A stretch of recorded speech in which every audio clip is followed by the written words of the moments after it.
I'm Emma Walland and I'm a researcher at Cambridge Assessment. I'm going to be telling you about a piece of research my colleague Ellie Darlington and I conducted at Cambridge Assessment, and it's about teacher decision making on post-16 provision in response to reform. And just to unpack that title a little bit for you, by reform we're referring to the A-level curriculum reform that was implemented under Gove, shown on the right. And the particular aspect of the reform that this study was concerned with was that the AS levels were decoupled from the A levels. And A levels and AS levels are qualifications taken by school children aged 16 to 18 during Key Stage 5 of their studies. This period of study is known as the sixth form, and it comprises Year 12 and Year 13, which are also sometimes called the lower and upper sixth. It's the final 2 years of secondary school before they move on to university, apprenticeships, or employment. So it's a very high stakes time in their education, and these are very high stakes qualifications. By teacher decision making, we mean that we were interested in how teachers responsible for decision making explained how their school had made certain choices in response to this reform, because there was not a uniform response. We were interested in why and how they have chosen to offer or not to offer AS levels as a result of the reform. Now I'll give you a little bit of background about the decoupling of the AS and the A levels. Before the reform, A levels were what's known as modular.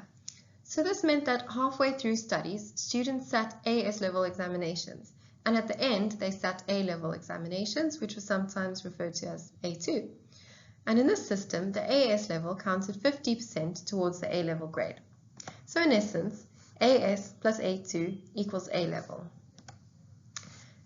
Students would typically take 4 AS levels in Year 12, and they would carry on to take 3 A levels in Year 13. They would usually drop the one they disliked or performed the worst on. And the 4th AS level was purported to be to create curriculum breadth, so that students could study a wider range of subjects, 4 in Year 12 as opposed to 3. And the AS level counted half an A level in terms of UCAS points.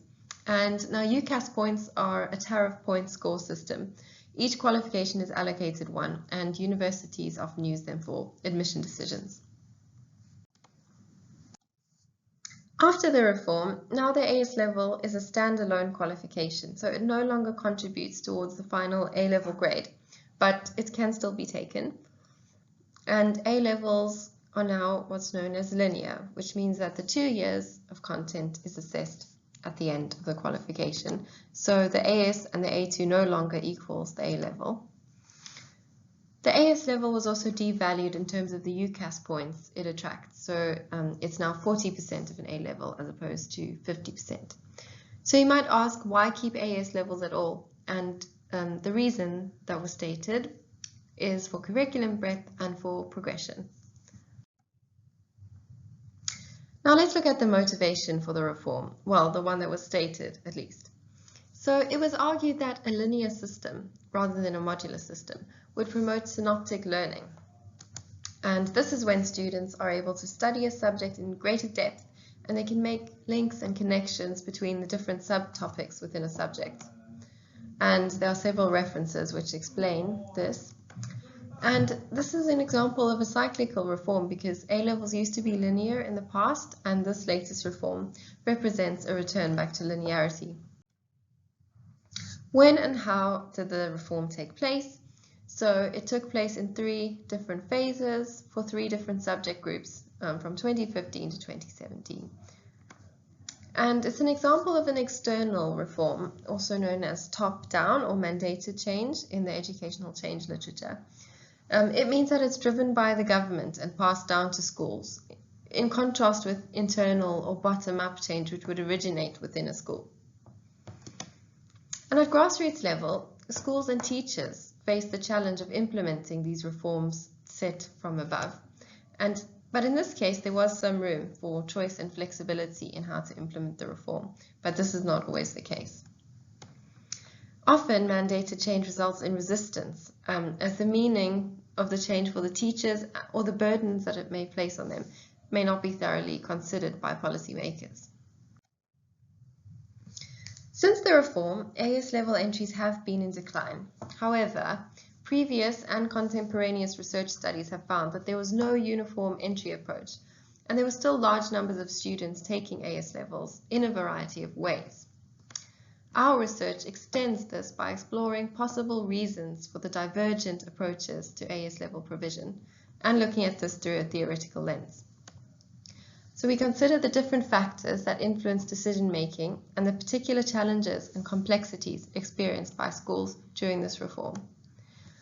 And studies investigating responses to reform like this one are infrequent, but they are really important because the consequences of a reform cannot always be predicted in the beginning, and there might very well be unintended outcomes. Such research can lead to insights for understanding and predicting the potential effects of reforms in general, as well as evaluating the impact of this reform. So our research aim broadly was to explore how teachers made decisions in response to this reform.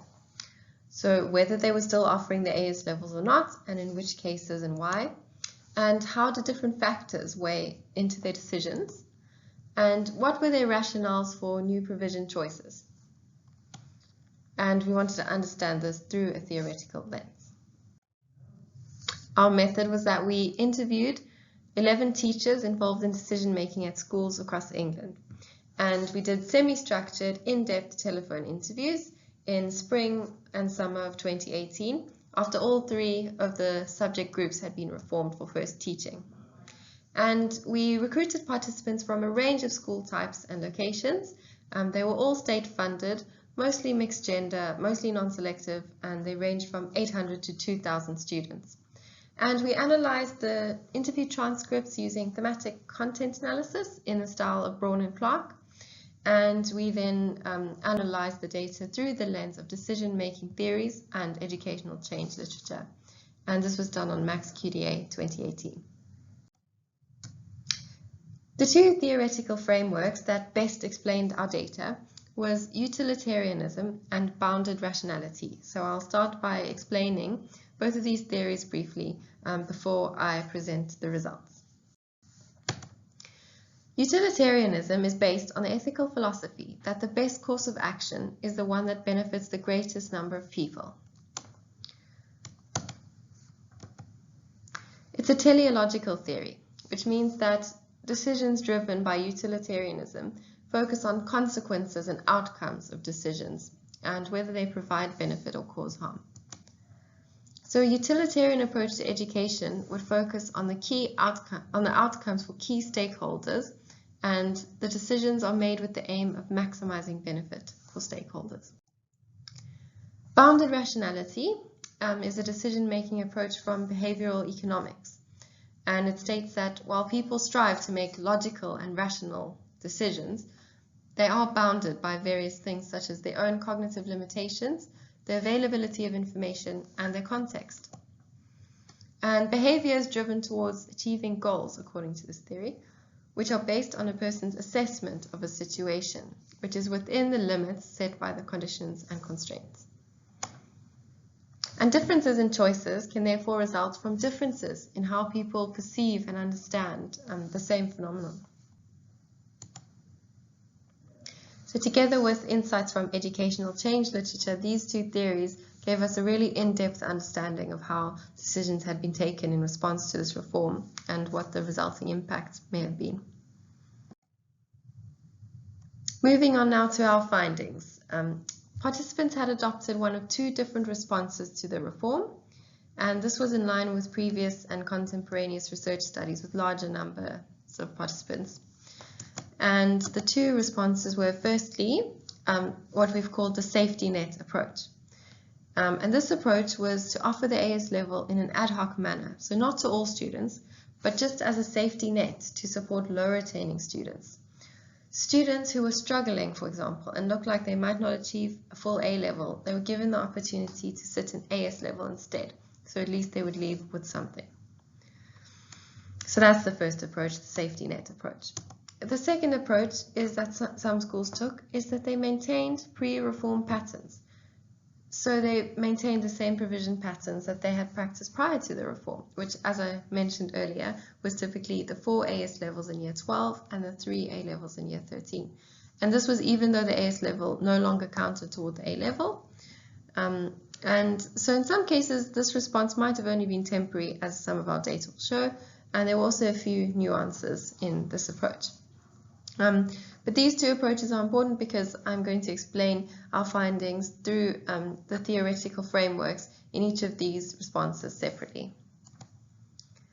And analyzing this through our theoretical frameworks gives us possible explanations for the divergences in approach. So utilitarianism, as I noted, it focuses on the outcomes of a course of action for stakeholders.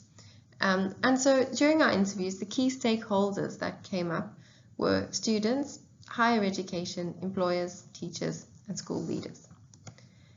And so the value of the reformed AS level qualifications was considered by our participants in relation to the outcomes for these stakeholders from a utilitarianism framework.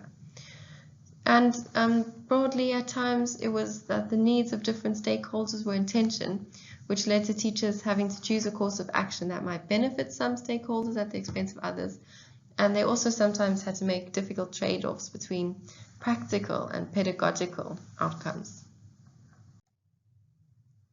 So, utilitarianism in the safety net approach.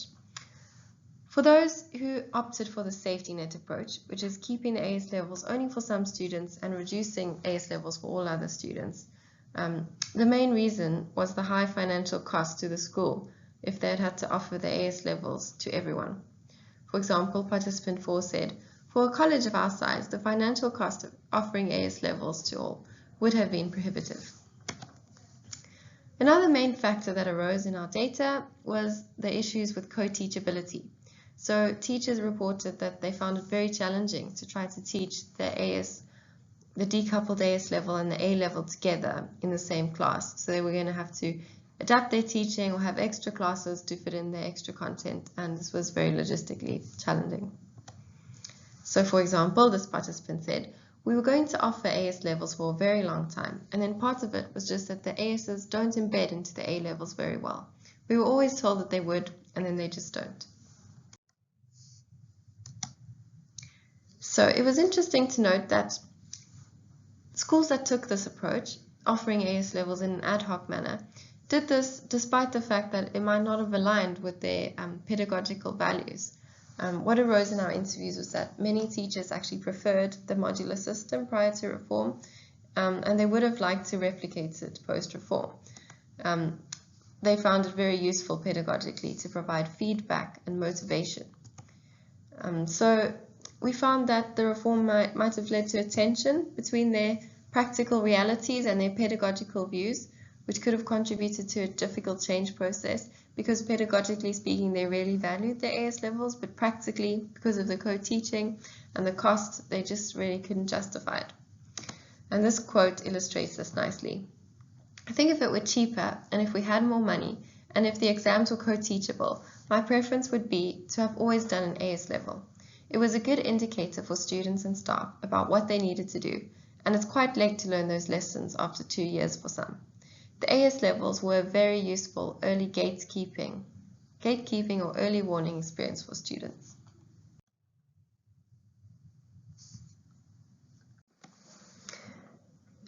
In other schools who offered the safety net approach, it was a little bit different. The teachers focused on the outcome for students' progression prospects as their main motivating factor for reducing AS level provision post-reform. So for them, they didn't seem to have that same tension between pedagogy and practicality, so the change process may not have been as difficult for them. Because the AS level had been devalued in terms of progression, the lower UCAS tariff points, and that it doesn't count towards the A level. They expressed that it was a pointless qualification, and they felt that it had little value for access to higher education, and this devaluing supported their decision-making to reduce the AS level provision. And it resonates with one broader aim of education, which is for upward social mobility and improved life opportunities. But interestingly, it contradicts with one stated aim of the reform, which was that the AS level was meant to be useful for progression. So it does show how the aims of the reform might not always resonate at grassroots level in some cases. This quote sums it up. The value of the AS is dropping and dropping. The declaration was made by universities when they said that they were only going to be worth 40% of an A level. That made a clear statement about what the value of them was for progression. Additionally, some participants who opted for the safety net approach did not perceive that their students desired the AS levels, and this functioned to support and justify their decision making. They felt that any cost associated it was just not worthwhile. For example, it was throwing money at something that wasn't the right thing to do. This participant said, "We were offering more courses at AS initially, and they just weren't becoming as popular, and a lot of the kids who were in those groups were deciding to drop them, and that's why we've taken some of those AS courses out of the curriculum. The value that the students see in them as well is dropping. A lot of students have specified that they want to not carry a course forward. A lot of students may not be particularly concerned about having an AS as a qualification." So this just illustrates the low perceived stakeholder demand. Now let's move on to schools who opted for retaining the pre-reform patterns of provision and looking at this through the framework of utilitarianism. So this could actually be interpreted as an opposition to the reform because it's rejecting the intended linearity of the new system in favor of trying to hang on to a modular system. It's not entirely unexpected because there were a lot of negative views about linearity raised in the consultation prior to the reform. And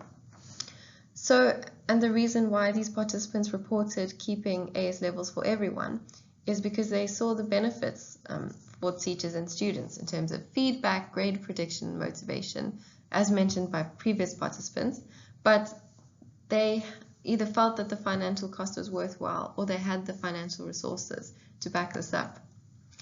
Another interesting reason they gave for maintaining pre-reform patterns, i.e. everybody taking AS levels, was that it gave teachers authority and power that they needed to justify progression decisions to students and parents, and to also provide a stronger motivation to students than could be provided by internal processes. So it seems that the reform might have created a loss of power for teachers over their progression decisions and the ability to motivate their students. And so resisting the reform could be an attempt on their part to retain that power. One participant said, "The AS level gives us a bit more clout with the parents and with the students. If it's coming from an outside independent agency, it takes the pressure off the teacher trying to justify the marks." It could also be that resistance of the reform by maintaining pre-reform patterns could be an attempt to negate the negative effects of change on the school. Change does create uncertainty, and it's often difficult for teachers and schools to manage. And according to Dinham and Clement, it's not always the reform that teachers oppose, but the manner in which it was introduced. For example, if it occurs too quickly. So it could be that these schools felt that the reform was taking place too quickly for them to respond, and they needed to slow things down and have a deliberate change management strategy by keeping the pre-reform patterns for a bit longer. For example, participant 9 said, "We haven't moved wholesale away from delivering AS levels like some centres have. The main reason being that we wanted a bit of a smoother transition from the old system to the new one." So there might not have been enough guidance and support given to schools to manage this transition, thus resulting in this resistance. And they were willing to take this approach despite the financial implications, the burdens on teachers, and the possible resistance from students. So now let's look at our data in terms of bounded rationality, our other theoretical framework. Utilitarianism provided a very useful lens to look at how they made decisions with considering how they would affect their stakeholders. But bounded rationality just explains this a little bit further by understanding the limitations that were operating on their decision-making processes. So as noted, bounded rationality recognizes that while people strive to make rational decisions, there are various factors that place limitations on this. So differences in decisions about the same reform can result from limiting conditions, and these are the ones that I'm going to explain in this presentation: how teachers perceived and understood the reform as a limiting condition, the school culture, time, information, and resources. So perceptions of reformed AS levels. So as we saw from the previous analysis, that participants had different views of the value of AS level, and they influenced their decisions. According to Goodson, reforms need to connect with teachers' personal belief systems in order to be successful. So in this case, teachers were able to take approaches which suited their beliefs in most cases. So some of them had a very narrow view of the A levels and felt that they were pointless because they lacked value for progression, and that supported their decisions to reduce the AS level provision almost entirely. But others had a broader view, and they felt that it was really beneficial for the modularity aspects, the grade prediction, student feedback, and the student motivation. And so they either resisted the reform if they had the means to, but for other schools it became difficult because there was a tension and their perceptions were incongruous with their financial realities.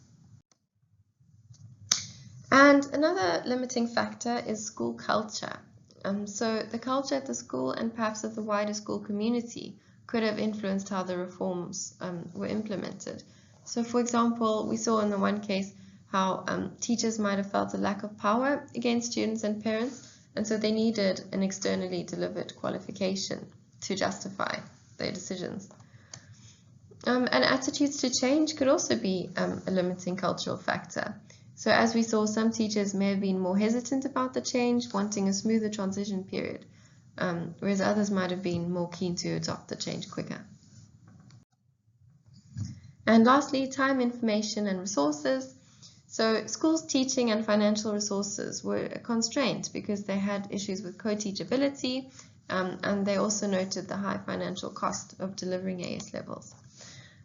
They often had to make decisions based on limited information, so they didn't know what might happen to AS levels in the future, or indeed how it was being treated at the time by examination boards. Participant 11 said, "We're waiting to see the climate on that because I'm not sure how seriously the exam boards take the AS level marking, and also whether they're going to continue to offer it. It's probably a bit of a worry for us." And the schools who had drawn out the change process might also have done this to gather more information and have more time to make a better informed decision. Others justified their decisions based on their predictions of what would happen. For example, participant 4 indicated, "Our view is that the AS levels are going to stop existing." In the context of relentless reforms, it's possible that teachers try to predict them ahead of time to lessen their impact. So to conclude, the theories of utilitarianism and bounded rationality gave us an insight into decision-making in response to the reform, and give us a way to provide possible explanations for the different entry approaches that we observed in response to the reform. So the reform might have been refracted through each school context, which meant it led to different views and responses. Teachers reported having made decisions based on consequences for their stakeholders, their utilitarianism, but they exercised their decision-making power in various limitations, limited information, their perceptions of the value and purpose of the qualification, their perceived agency, and their resources. So while this research provides a useful opportunity to reflect on the enactment of this reform and contribute to literature on educational change, there are certain limitations, particularly the small number and volunteer-based nature of participants. And also independent schools were not represented in the research, so their views and experiences could have differed, and it would be good to obtain their perspectives. And the situation may have changed since our research, especially since some centers indicated that they saw themselves in a period of transition. So it's a useful opportunity for further follow-up research to be conducted. And these are my references. Thank you very much for listening. I hope you found it useful.